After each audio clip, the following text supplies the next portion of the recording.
C'est un trésor en pierre, longtemps resté confidentiel. La forteresse a traversé plus de 500 ans sans presque prendre une ride. Construite au milieu du XVe siècle, elle appartenait à un grand officier du comté. À l'époque, les ouvertures sont rares et étroites. Les douves servaient à protéger l'édifice des envahisseurs et des brigands. On est encore pendant la guerre de 100 ans, donc il faut quand même penser à l'aspect défensif, alors que la plupart des petits châteaux, de ce qu'on appelle les petits châteaux de la Marche, de Creuse, sont plutôt de la fin du XVe siècle. Ils ont, eux, une allure de forteresse, mais pour la plupart, ils n'ont jamais servi comme défense. Alors que celui-là, on peut penser qu'il a servi aussi comme défense, et que ce n'était pas uniquement un château de prestige. Pour la première année, les deux propriétaires qui vivent ici durant l'année ouvrent leurs portes au public. Direction les salons du rez-de-chaussée, ils ont été repeints comme au XVe siècle. C'est des couleurs qui peuvent effectivement surprendre, mais on aimait la couleur au Moyen-Âge.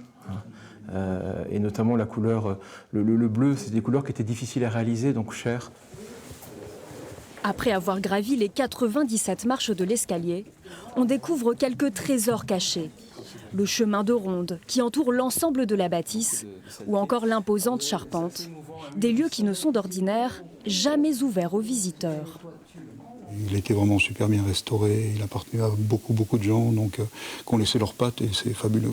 Toutes les poutres anciennes, on se demande, oui c'est vrai qu'au XVe siècle, de faire ces toitures, c'est impressionnant. Nous on a les engins maintenant, mais dans le temps, c'était tout manuel, tout à... Et voir cette ossature, là, moi je suis épaté quand même. La Cheusotte continue de dévoiler ses joyaux. À la fin du XVIIIe, le domaine a laissé place à un jardin à l'anglaise qui s'étend sur 4 hectares. On est dans un état de conservation excellent. Alors je touche du bois, mais on a eu la chance d'avoir des propriétaires qui ont su en prendre soin. L'idée, c'est effectivement de conserver en l'état et d'améliorer ce qui peut l'être en tenant compte de ce qui a été fait. Un voyage dans le passé qui réserve encore bien d'autres merveilles à découvrir.